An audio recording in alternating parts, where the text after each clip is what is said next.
नमस्कार, म प्रतिमा चौधरी। नमस्कार, म कावेरी पौडेल। राति 8 बजेको जनता समाचारमा स्वागत छ। सबैभन्दा पहिले प्रमुख समाचार। सर्वोच्च अदालतद्वारा गण्डकी प्रदेशसभा सदस्य कृष्ण थापाको सांसद पद खारेज। जारी भएको अन्तरिम आदेशलाई निरन्तरता प्रदान गरिरहन नपर्ने निष्कर्ष।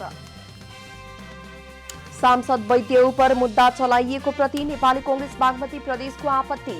राजनीतिक प्रतिशोधका आधारमा मुद्दा दायर भएको दलको ठहर। जसपा अध्यक्ष उपेन्द्र यादवद्वारा आफ्नो दलबाट सरकारमा सहभागी मन्त्रीसँग स्पष्टीकरणको माग। पार्टीको नीति विपरीत सहभागी भएको जिकिर।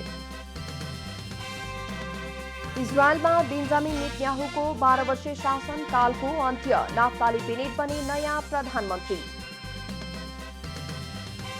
र राष्ट्रिय क्रिकेट टोलीका मुख्य प्रशिक्षक डेभ वाटमोर नेपाल आइपुगे। त्रिकोणात्मक एक दिवसीय सिरिजको तयारीमा लाग्ने भनाई।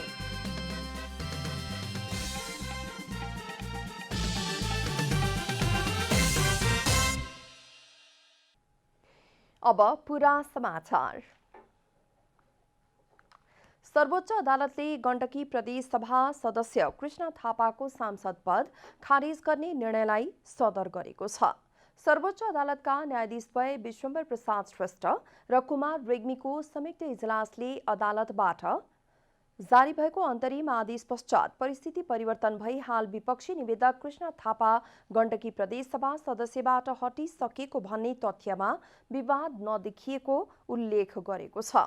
विपक्षी निवेदक कृष्ण थापालाई गण्डकी प्रदेशसभा सदस्यको हैसियतमा काम गर्न दिनु भनी यस अदालतबाट जेठ 23 गते जारी भएको अन्तरिम आदेशको कार्यान्वयनमा हाल आवश्यक र उपयुक्तता रहेको नदेखिँदा समितिमा जारी भएको अन्तरिम आदेशलाई निरन्तरता प्रदान गरिरहन नपर्ने सर्वोच्च अदालत नियमावली 2074 को नियम 49 उपदफा 7 बमोजिम खारिज गरिएको हो।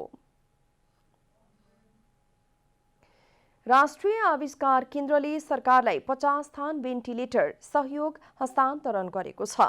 स्वास्थ्य तथा जनसङ्ख्या मन्त्री शेरबहादुर तामाङले सरकारी अस्पताललाई सुविधा सम्पन्न बनाउने तथा बिरामीलाई बेडको अभाव हुन नदिने गरी आवश्यक पूर्वाधारको विकास गरिने बताउनुभयो। स्वास्थ्य मन्त्री तामाङले स्वास्थ्य सामग्री सहयोग गर्नेहरूको नाम सामग्रीमा स्टिकर बनाएर कहिल्यै नमेटिने गरी टाँसिने उल्लेख गर्दै नेपालीहरूको जीवन बचाउनका लागि सहयोग गर्न पनि अपिल गर्नुभयो।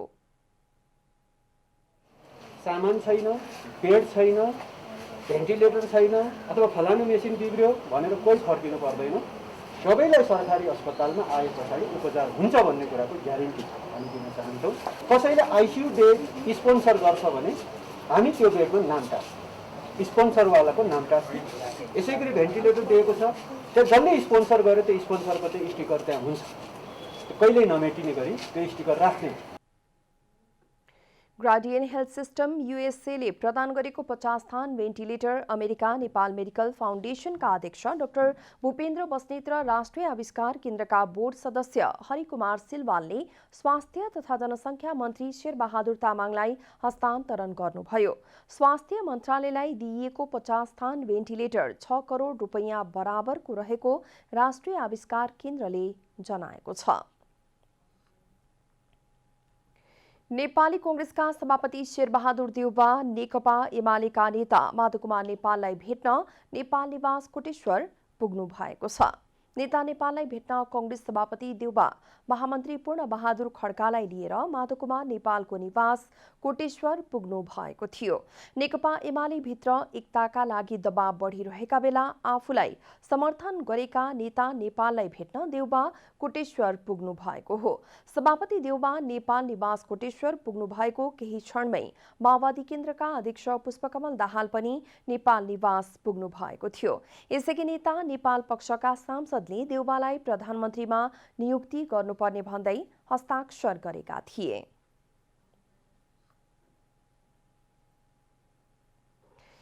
बागमती प्रदेशसभा सदस्य नरोत्तम वैद्यको अभिव्यक्तिका कारण हत्या दुरुत्साहनको मुद्दा चलाइएको भन्दै नेपाली कांग्रेस बागमती प्रदेश संसदीय दलले आपत्ति जनाएको छ। नेपाली कांग्रेसका प्रदेश सभा सदस्य नरोत्तम वैद्यले प्रधानमन्त्री केपी शर्मा ओलीप्रति आफू नाथुराम गोडसे बन्न तयार रहेको आपत्तिजनक शब्द प्रयोग गर्नुभएको थियो। वैद्यको उक्त अभिव्यक्तिले हत्या दुरुत्साहन गरेको भन्दै नेकपा एमाले मकवानपुरको भातृ संगठन युवा संघ नेपालका एक नेताले जिल्ला प्रहरी कार्यालय मकवानपुरमा राजनीतिक प्रतिशोधका आधारमा मुद्दा दायर भएको कांग्रेस बागमती प्रदेश सभा संसदीय दलका नेता इन्द्रबहादुर बानियाले बताउनुभयो। सांसद वैद्यले सदनमा अभिव्यक्ति फिर्ता लिइसकेको र संसदको रेकर्डबाट समेत हटाइसकिएको अवस्थामा मुद्दा दर्ता भएको प्रति आपत्ति जनाउनुभयो। दर्ता गरेर कानुनी कारबाही अगाडि बढाउन नमिल्ने कुरालाई जुन ढङ्गले बढाइयो यसप्रति नेपाली कांग्रेस संसदीय दलको गम्भीर ध्यानाकर्षण भएको छ र यसलाई तत्काल फिर्ता लिने काम भएन। यसलाई अगाडि बढाइयो भने नेपाली कांग्रेस संसदीय दल चाहिँ प्रदेश सभामा यसको डटेर प्रतिवाद गर्नेछ र जुनसुकै मूल्य चुकाउन पनि तयार छ। कांग्रेसले नरोत्तम वैद्यमाथि मुद्दा चलाउनु गैर संवैधानिक कार्य भन्दै संविधानको बर्खिलापमा जान प्रहरी, अनुसन्धान अधिकारी र सरकारको कुनै पनि निकायलाई अधिकार नभएको बताएको छ। माध्यमिक शिक्षा परीक्षा एसईमा सहभागी हुन आवेदन दिने विद्यार्थीको असार 20 गतेभित्र आन्तरिक मूल्याङ्कन पूरा गर्नुपर्ने भएको छ। राष्ट्रिय परीक्षा बोर्डले सबै विद्यालयलाई विद्यार्थीको आन्तरिक मूल्याङ्कन गरी असार 20 सम्ममा जिल्ला समन्वय इकाइ कार्यालयमा पठाउन निर्देशन दिएको छ। विद्यालयले पठाएको आन्तरिक मूल्याङ्कन र जिल्लाका सबै विद्यार्थीको अभिलेख रुजी गरी असार मसान्तभित्र समन्वय समितिले राष्ट्रिय परीक्षा बोर्डमा पठाइसक्नुपर्नेछ। असार अन्तिमसम्ममा सबै जिल्लाबाट अभिलेख आए त्यसको 15 दिनभित्र एसईको अन्तिम नतिजा प्रकाशन गर्ने र प्रमाणपत्र जारी लगायतका काम बोर्डले गर्ने भएको छ। कुनै अवरोध नभए बोर्डले एसईको नतिजा आगामी साउन 15 भित्र पूरा सार्वजनिक गर्न सक्ने र भदौदेखि कक्षा 11 को पढाइ सुरु गर्न सक्ने गरी बोर्डले नतिजा प्रकाशनको तयारी गरेको जनाएको छ। जनता समाजवादी पार्टीका अध्यक्ष उपेन्द्र यादवले केपी ओली नेतृत्वको सरकारमा मन्त्री बनेका पार्टीका नेताहरूलाई स्पष्टीकरण माग्नु भएको छ। पार्टीको नीति विपरीत ओली सरकारमा सहभागी भएको भन्दै यादवले ओली नेतृत्वको मन्त्रीमण्डलमा सहभागी भएकाहरूलाई साथ दिने स्पष्टीकरण सोध्नु भएको हो। सरकारमा सहभागी राजकिशोर यादव, अनिल कुमार झा, शरद सिंह भण्डारी, चन्दा चौधरी, उमाशंकर अरगरिया, इकबाल मिया, विमल श्रीवास्तव र राज्यमन्त्री बन्नुभएका चन्द्रकान्त चौधरी र रेणुका गुरुङलाई यादवले स्पष्टीकरण माग्नु भएको छ।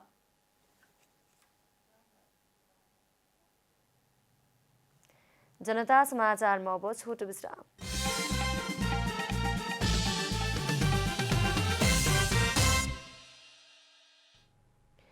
जनता समाचारमा अब थप समाचार। नेपाली कांग्रेसले थप 33 जिल्लाका 65 वटा निर्वाचन क्षेत्रको क्रियाशील सदस्यता टुङ्ग्याएको छ।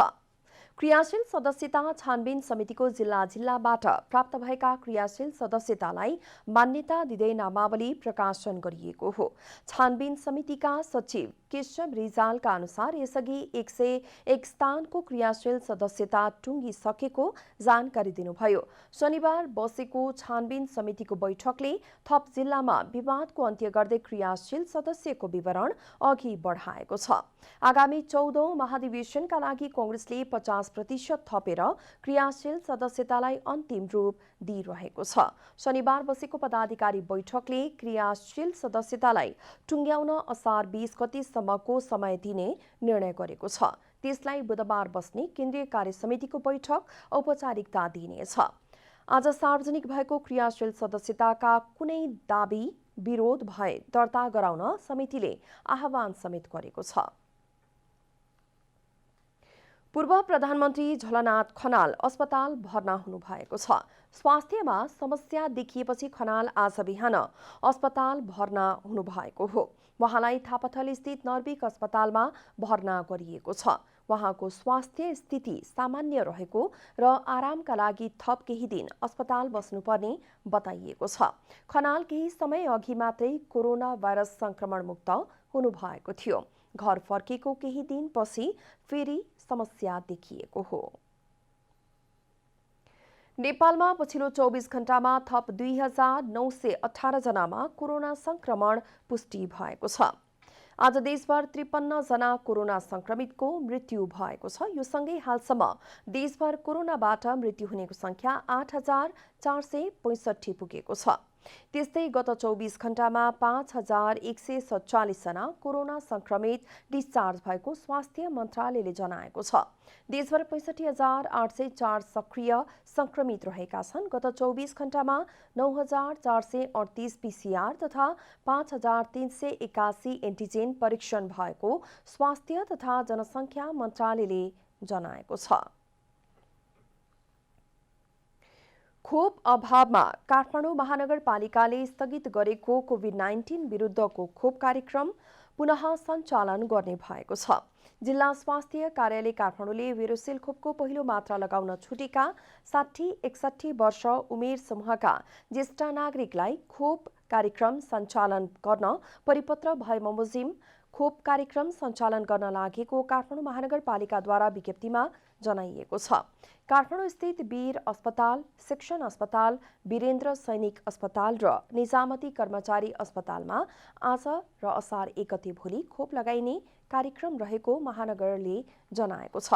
जेठ 25 गतेबाट काठमाडौँ उपत्यकासहित देशभर भेरोसिल खोपको पहिलो मात्रा लगाउने अभियान सुरु भएको थियो। तर खोप अभावमा काठमाडौँ महानगरपालिकाले 2 दिन अघि नै खोप कार्यक्रम स्थगित गरेको थियो। महानगरले आइतबार जारी गरेको सूचना अनुसार पहिलो डोज लगाउन छुटेका 60-61 वर्ष उमेर समूहका ज्येष्ठ नागरिक, यसअघि भेरोसिल खोपको पहिलो मात्रा लगाएका व्यक्ति, स्वास्थ्यकर्मी, कोभिड-19 बिरामीको प्रत्यक्ष जाँच, उपचार र हेरचाहमा संलग्न चिकित्सक, नर्सिङ र प्यारामेडिक्स विद्यार्थी स्वास्थ्यकर्मीलाई खोप लगाउन अनुरोध गरेको छ। खोप कार्यक्रम बिहान 10 बजेदेखि अपराह्न 4 बजेसम्म सञ्चालन हुनेछ। राउटे युवतीमाथि सामूहिक यौन हिंसाको घटना सार्वजनिक भएपछि सुर्खेतको गुर्भाकोट नगरपालिका 9 दमार स्थित राउटे बस्तीमा सुरक्षा सतर्कता बढाइएको छ। घटना लगत्तै प्रशासनले अन्य मानिसको जथाभावी प्रवेश रोक्न नेपाल प्रहरीले प्रहरी सहायक निरीक्षक तथा सशस्त्र प्रहरीले हवलदारको कमानमा सुरक्षा निगरानी बढाएको छ। जेठ 21 गते राति 19 र 23 वर्षीय राउटे युवतीमाथि स्थानीय 3 युवाले बोटेचौर बजारको एक होटेलमा यौन हिंसाजन्य क्रियाकलाप गरेको भिडियो सार्वजनिक भएको थियो। सामाजिक सञ्जालमा भाइरल उक्त भिडियोका आधारमा प्रहरीले आइतबार बिहान गुर्भाकोट 9 बोटेचौरका 35 वर्षीय चौमन घरती, 24 वर्षीय भूपेन्द्र बुढा मगर र होटेल सञ्चालक मिलन भनिने मनबहादुर पुनलाई पक्राउ गरेको थियो। जिल्ला प्रहरी कार्यालयले राउटे युवतीमाथि भएको सामूहिक यौन हिंसाको घटनामा जबरजस्ती करणी र साइबर अपराध सम्बन्धी मुद्दामा अनुसन्धान प्रक्रिया गरिरहेको जनाएको छ। घटनासँग सम्बन्धित प्रमाण सङ्कलनका साथै पीडक पक्षको बयान लिने काम भइरहेको बताउनुभयो। स्थानीय प्रशासनले समुदायबाट पीडित युवतीमाथि थप हिंसा हुन सक्ने आकलन गर्दै बस्तीमा अन्य मानिसको प्रवेश रोक्नका साथै उक्त घटनालाई गोप्य राख्ने रणनीति अपनाएको हो।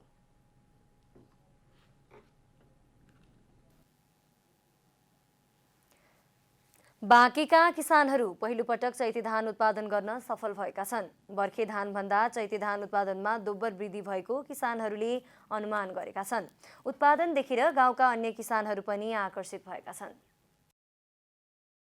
पश्चिम तराईको बाँके र बर्दिया जिल्लालाई अन्नको भण्डार भनेर आम मानिसहरूले चिन्ने गरेका छन्। बर्दियाका किसानहरू 1 दशक अघिदेखि नै चैते धानतर्फ आकर्षित भए पनि उत्पादन भने प्राप्त गर्न सकिरहेका थिएनन्। तर यस वर्ष भने बाँकेका किसानहरूले चैते धान फलाउन सफल भएका छन्। राष्ट्रिय गौरवको आयोजनाले नहरमा पानी आउन थालेपछि चैते धान लगाउन किसानहरू उत्साही भएका हुन्। नहरमा 12 महिना पानी आउन थालेपछि किसानहरूलाई कृषि ज्ञान केन्द्र बाँकेले मल र धानको बिउ उपलब्ध गराएको थियो। चैते धान फलाउन सफल बैजनाथ गाउँपालिका 8 झिङ्गौराका किसान अजित कुमार सुनारले यो वर्षको परीक्षण सफल भएकाले अर्को वर्षदेखि थप जमिनमा धान रोप्ने सोच बनाएको बताउनुभयो। धान केन्द्र बाँकेद्वारा नै हामीले यो आएर अनि त्यस पछाडि हामीले लगाउन खोजेको अनि उहाँले सहयोग गर्नुभयो अनि बिउ बिजनहरू पनि दिनुभयो। योचोटि चाहिँ परीक्षणका उसमा चाहिँ हामीले अलि 8-9 वटा मात्रै भयो।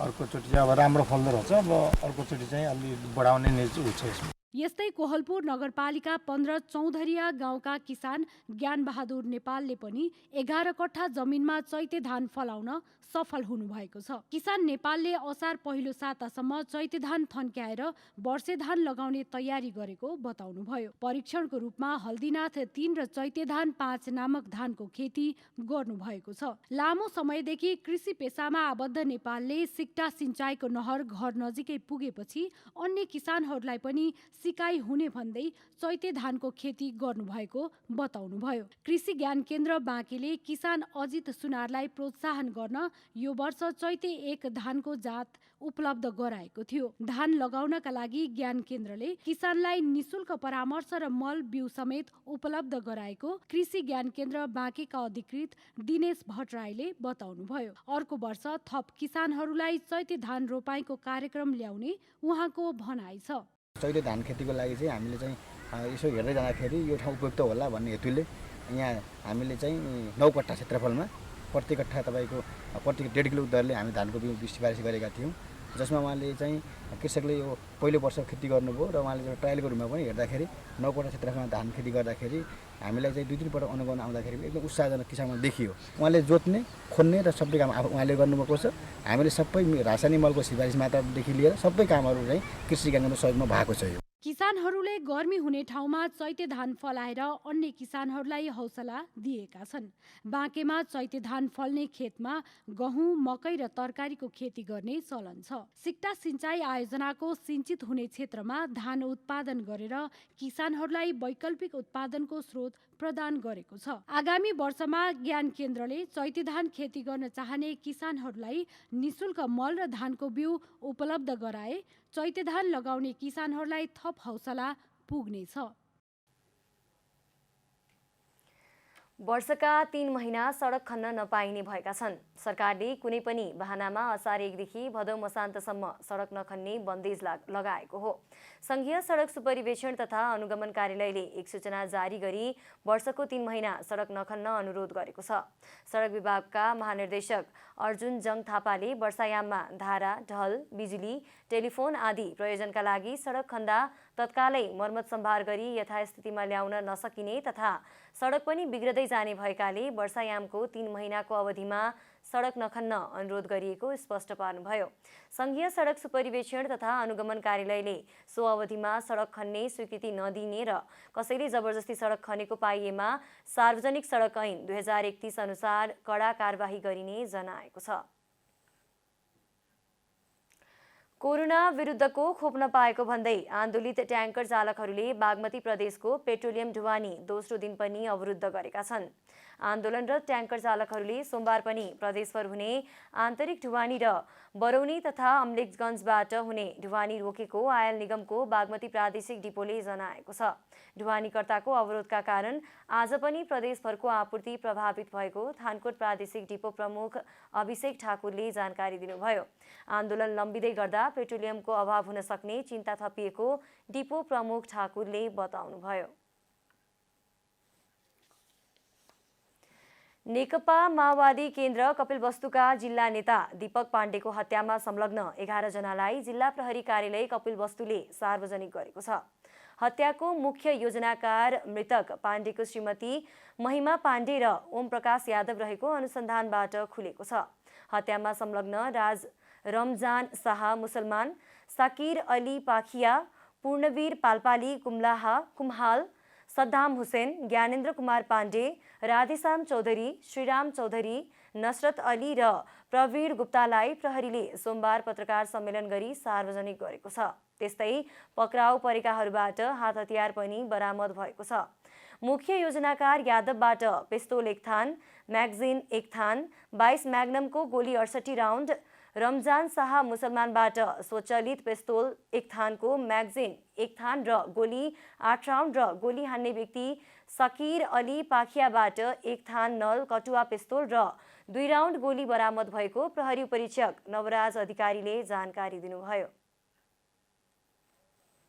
अभियुक्तहरू ओमप्रकाश पाण्डे, साकिर अली पकिया र रमजान शाह मुसलमानको बयान तथा अन्य 10 प्रमाणहरूको आधारमा घटनाको मुख्य योजनाकार मृतक दीपक पाण्डेको श्रीमती कवनबा 1 बस्ने वर्ष 28 की महिमा पाण्डे समेत बोल्न आएकोले मिति 78 साल 2 महिना 30 गते निजलाई नियन्त्रणमा लिएको आफ्नो श्रीमानलाई चाहिँ मार्ने सम्मको योजना बनाएको समयको घटनाको खुलेको छ। जसमा उनले निजले ओमप्रकाश यादव, रमजान शाह मुसलमान, साकिर अली पाखिया लगायतलाई प्रयोग गरेको देखिएको छ।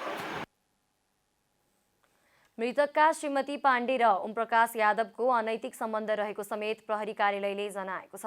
विगत 3 वर्षदेखि पाण्डे र यादवले मृतक दीपक पाण्डेलाई मार्ने योजना बनाउँदै आएको अनुसन्धानबाट खुल्न आएको प्रहरी कार्यालयले बताएको छ। जेठ 5 गते राति करिब 11 बजे कपिलवस्तु नगरपालिका वडा नम्बर 6 गोबरी स्थित 4 नम्बर तौलिहवा सडक खण्डमा गोली हानी घाइते पाण्डेलाई थप उपचारका लागि काठमाडौँ ल्याइएकोमा जेठ 10 गते निधन भएको हो। पछिल्लो समय नेपालमा शेयरमा लगानी गर्नेको संख्या निकै बढेको छ। गत वर्षको असारसम्ममा करिब 17 लाखको संख्यामा रहेको डिम्याट खाताको संख्यामा 7% वृद्धि भएको तथ्याङ्कले देखाएको छ। शेयर बजारले प्रत्येक दिन जसो नयाँ रेकर्ड बनाइरहँदा डिम्याट खाता खोल्नेको संख्यामा पनि उल्लेख्य वृद्धि भएको छ। अचेल चिया पसलदेखि कार्यालयसम्म शेयर बजारका कुरा बाक्लै सुनिने गरेको छ। बैंकहरूमा जाँदा डिम्याट फारम भर्नेको समेत ठूलो लाइन देखिने गरेको छ। विशेष गरी कोभिड-19 का कारण भएको लकडाउन पछि लगानीयोग्य परियोजना अभावमा मानिसहरूको आकर्षण शेयर बजारतर्फ मोडिएको हो। गत वर्षको असारसम्ममा करिब 17 लाखको संख्यामा रहेको डिम्याट खाताको संख्यामा हाल 7% वृद्धि भई 35 लाख नागेको तथ्याङ्कले देखाएको छ। डिम्याट खाता नभएकाले प्राथमिक शेयर भर्न पाउँदैनन्, त्यस्तै दोस्रो बजारमा किनबेच गर्न समेत पाउँदैनन्। कतिपयले प्राथमिक शेयर भर्नकै लागि पनि डिम्याट खाता खोल्ने गरेका छन्। अधिकांशले बैंकमा रकम राखेर ब्याज खानुभन्दा शेयरमा लगानी गर्दा राम्रो फाइदा हुने देखेपछि यसतर्फ आकर्षण बढेको हो। 1 वर्षकै अवधिमा मेरो शेयर खाताको संख्या 3.5 गुणाले बढेको नेपाल धितोपत्र बोर्डले जनाएको छ। 2077 को असारसम्ममा करिब 7 लाखको संख्यामा रहेको मेरो शेयर खाताको संख्या समेत 1 वर्ष नपुग्दै करिब 3.5 गुणाले वृद्धि भई करिब 26 लाख पुगेको छ। शेयर बजारबारे बढी प्रचार प्रसार भइरहेको कारण पनि डिम्याट खाता खोल्नेको संख्या बढेको बोर्डले जनाएको छ। साथै लगानी मैत्री र प्रविधि मैत्री बजार हुनु, बैंकहरूले सरल रूपमा शेयर कर्जा वितरण व्यवस्था मिलाउनु आदिका कारण पनि लगानीकर्ता यसतर्फ आकर्षित भएका हुन्। हाल नयाँ कम्पनी सहित धेरैको आइपिओ पनि आइरहेको छ। यसले पनि डिम्याट खाता खोल्नेको संख्यामा उल्लेख्य वृद्धि भएको हो। शेयर कारोबार मार्फत प्राथमिक बजार हुँदै छरिएर रहेका ससाना बचत सङ्कलन भई उत्पादनशील क्षेत्रमा परिचालन हुन सघाउ पुग्नेछ भने लगानीकर्तालाई सुझबुझपूर्ण रूपमा गरिएको लगानीले राम्रो मुनाफा आर्जन गर्ने अवसर मिल्नेछ। रूपा घिमिरे, काठमाडौँ। अब आर्थिक समाचार।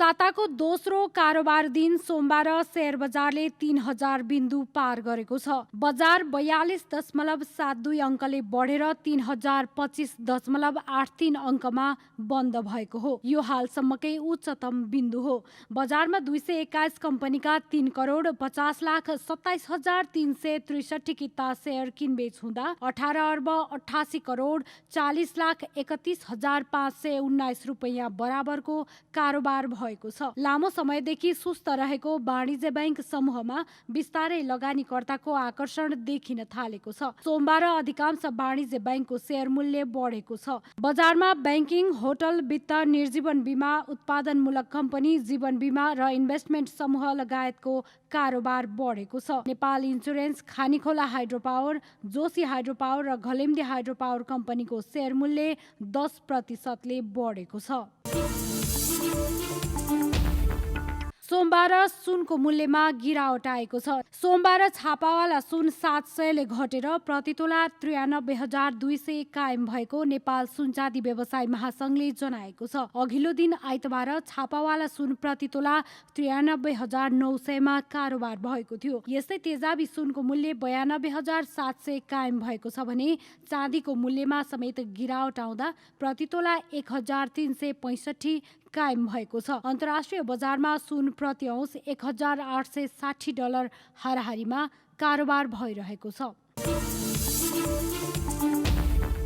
नेपाल निर्माण व्यवसाय महासंघले वैशाख 16 गते भन्दा अघि म्याद समाप्त भएका आयोजनाको म्याद थप गर्न माग गरेको छ। निर्माण आयोजनाको म्याद 6 महिना मात्र थप हुने प्रावधान वैज्ञानिक नरहेको भन्दै महासंघको प्रतिनिधि मण्डलले संस्कृति पर्यटन तथा नागरिक उड्डयन मन्त्री उमाशंकर अर्गरियालाई भेटी आर्थिक वर्ष 2078-79 को बजेटबारे महासंघको धारणा पनि पेश गरेको छ। कोभिड-19 का कारण असहज अवस्थामा रहेको अर्थतन्त्रलाई चलायमान बनाउन 100% धरौटी रकम फिर्ता हुनुपर्ने तथा बैंकमा थुप्रिएको रकम बजारमा आई सरकार र निर्माण व्यवसायी दुवैलाई राहत पुग्ने महासंघको धारणा छ। असार 1 गतेदेखि बैंक तथा वित्तीय संस्थाले आवश्यकता अनुसार शाखा कार्यालय सञ्चालन गर्न पाउने भएका छन्। नेपाल राष्ट्र बैंकले सोमबार एक सूचना जारी गरी यसअघिसम्म गरिएका निर्देशन खारेज गर्दै आवश्यकता अनुसार असार 1 गतेदेखि बैंक तथा वित्तीय संस्थाले शाखा कार्यालय सञ्चालन गर्न पाउने जनाएको हो। केन्द्रीय बैंकले सोमबार एक सूचना जारी गर्दै वैशाख 19 गते र जेठ 10 गते जारी गरिएको सूचना खारेज भएको समेत उल्लेख गरेको छ। यसअघिको सो प्रावधान अनुसार बैंक तथा वित्तीय संस्थाहरूले केन्द्रीय कार्यालय बाहेक उपत्यकाका 3 जिल्लाका 5 वटा शाखा र उपत्यका बाहिर स्थानीय प्रशासनको निर्देशन अनुसार शाखा सञ्चालन गरिरहेका थिए। सीमित शाखाबाट मात्र सेवा दिँदा ग्राहकको भिड बढ्न गएको हुँदा कोभिड-19 सम्बन्धी स्वास्थ्य मापदण्ड पालना गरी आवश्यकता अनुसार शाखा सञ्चालन गर्न पाइने व्यवस्था गरिएको राष्ट्र बैंकले जनाएको छ।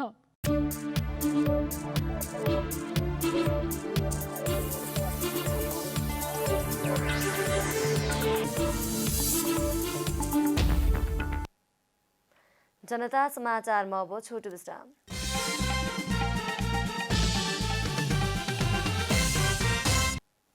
अब खेलकुद समाचार।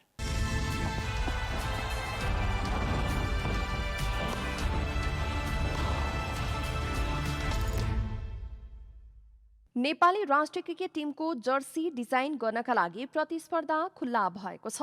नेपाल क्रिकेट संघ क्यान र नेपाली राष्ट्रिय क्रिकेट टोलीको मुख्य प्रायोजक माई सेकेन्ड टिचर एमएसटीले सोमबार विज्ञप्ति निकाल्दै राष्ट्रिय टिमको जर्सी डिजाइन गर्नका लागि प्रतिस्पर्धा खुल्ला भएको जनाएको हो। जर्सी डिजाइन गर्नेले राष्ट्रिय टोलीको जर्सीको अगाडि र पछाडिको भाग दुवैलाई ध्यानमा राखेर डिजाइन गर्नुपर्नेछ। कुनै पनि व्यक्तिले जर्सीको डिजाइन गर्दा नेपालको राष्ट्रिय झण्डामा प्रयोग हुने रातो र नीलो रङ्गको प्रयोग गर्न पर्ने जनाइएको छ। डिजाइनरले जर्सीको डिजाइन गर्दा राष्ट्रिय टोलीले पालना गर्नुपर्ने अन्तर्राष्ट्रिय क्रिकेट परिषद आइसिसीको नियम अनुसार नै डिजाइन गर्नुपर्ने हुन्छ। क्यानले विज्ञापन एजेन्सी एडप्याड मार्फत माई सेकेन्ड टिचरलाई राष्ट्रिय टोलीको प्रमुख प्रायोजकको रूपमा पाएको हो। एडप्याडका प्रबन्ध निर्देशक सुरज गिरीले उत्कृष्ट जर्सी डिजाइन गर्नेले पुरस्कार स्वरूप नगद 1 लाख पाउने जानकारी गराउनुभयो। क्यानले जर्सीको डिजाइन जुन 17 तारिकसम्म पठाइसक्नुपर्ने जनाएको छ। जर्सी छनौट समितिले उत्कृष्ट डिजाइनलाई छनौट गर्नेछ। नेपालले जुलाईमा आइसिसी विश्वकप क्रिकेट लिग 2 अन्तर्गत स्कटल्याण्ड र नामिबियासँग 1 दिवसीय सिरिज खेल्दैछ। 16औं संस्करणको युरोकप फुटबल अन्तर्गत आज राति स्पेन र स्विडेन बीच प्रतिस्पर्धा हुँदैछ। सेभियामा घरेलु टिम स्पेनले बलियो प्रतिद्वन्दी स्विडेनसँग खेल्नेछ। स्पेन र स्विडेन बीचको खेल राति 12:45 बजे सुरु हुनेछ। युरोकपकै सर्वाधिक सफल टिम स्पेन आज जित निकाल्दै सुखद सुरुवात गर्ने योजनामा छ। तर लुइस इनिक्रेको टिम स्पेनलाई स्विडेन विरुद्ध जित निकाल्न भने सहज हुने छैन। स्विडेन पनि स्पेनलाई हराएर सुखद सुरुवात गर्न चाहन्छ। समूह ईमा रहेका 2 टिम बीच यसअघि मुख्य प्रतियोगितामा 3 खेलमा प्रतिस्पर्धा भएको छ, जसमा स्पेनले 2 खेलमा जित निकाल्दा स्विडेनले 1 जित निकालेको छ। आजको खेल 2 टिम बीचको चौथो भेट हुनेछ। ठूला प्रतियोगिताको पछिल्लो 5 सुरुवाती खेलमा स्पेनले 1 खेल मात्र जितेको तथ्याङ्क छ। स्विडेनले पछिल्लो 8 युरोपियन च्याम्पियनशिपमा 6 खेल गुमाएको तथ्याङ्क छ। स्विडेन विरुद्ध खेलमा स्पेनका कप्तान सर्जियो बुस्केट्स खेल्ने छैनन्। कोरोना संक्रमणका कारण उनी आइसोलेसनमा छन्। सेन्टर ब्याक डिएगो लोरेन्ट पनि टिममा फर्कने आशा गरिएको छ।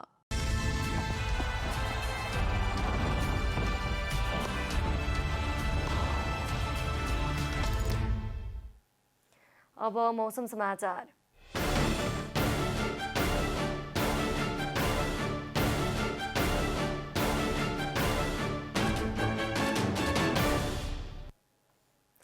आज देशका अधिकांश स्थानहरूमा मेघगर्जन र चट्याङसहित हल्कादेखि मध्यम वर्षा भइरहेको छ। प्रदेश नम्बर 1, प्रदेश नम्बर 2, बागमती प्रदेश, गण्डकी प्रदेश, लुम्बिनी प्रदेश तथा कर्णाली प्रदेशका थोरै स्थानमा भारी वर्षाको सम्भावना रहेको जल तथा मौसम पूर्वानुमान महाशाखाले जनाएको छ। अब देशभरका विभिन्न स्थानका मौसम सम्बन्धी थप विवरण।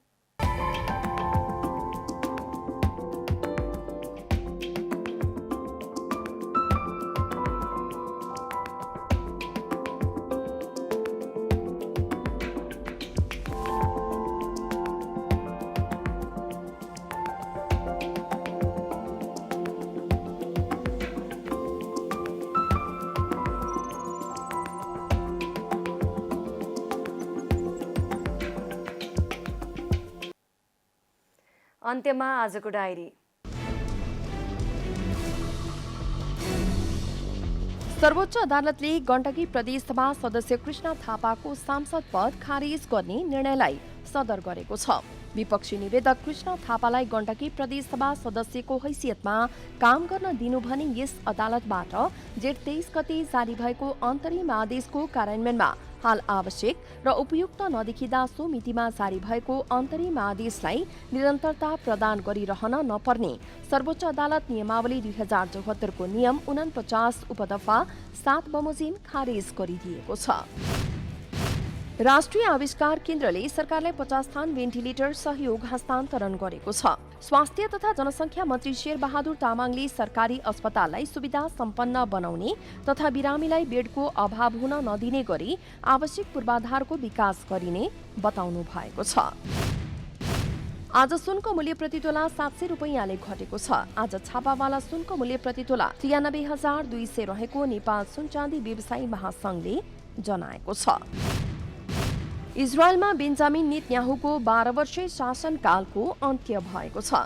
विपक्षी गठबन्धनले संसदमा नयाँ सरकार बनाउने पक्षमा मत पाएपछि विगत 12 वर्षदेखि प्रधानमन्त्री रहँदै आएका नेतन्याहु सत्ताबाट बाहिरिएका हुन्। प्रधानमन्त्री नरहे पनि नेतन्याहु राइट विङ पार्टी लिक्विडको नेता रहनेछन्। उनी संसदमा प्रमुख विपक्षी दलको नेताका रूपमा हुनेछन्।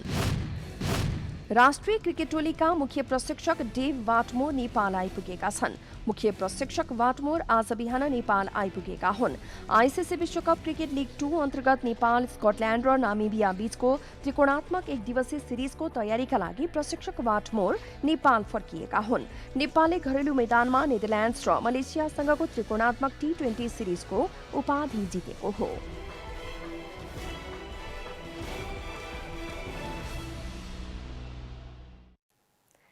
जनता समाचार अहिलेलाई यति नै। जनताद्वारा जनताका लागि प्रसारित जनता टेलिभिजनका कार्यक्रमहरू युट्युब, ट्विटर, फेसबुक र हाम्रो वेबसाइट जनतासमाचार.com मा पनि पढ्न र हेर्न सक्नुहुनेछ। सूचनामा तपाईको सहभागिता, समयमा समाचार हाम्रो प्रतिबद्धता। कोरोना भाइरसको संक्रमणबाट बस्न नियमित रूपमा साबुन पानीले मिचिमिची हात धौँ, अनिवार्य मास्कको प्रयोग गरौँ, भिडभाडबाट टाढै रहौँ। नमस्कार।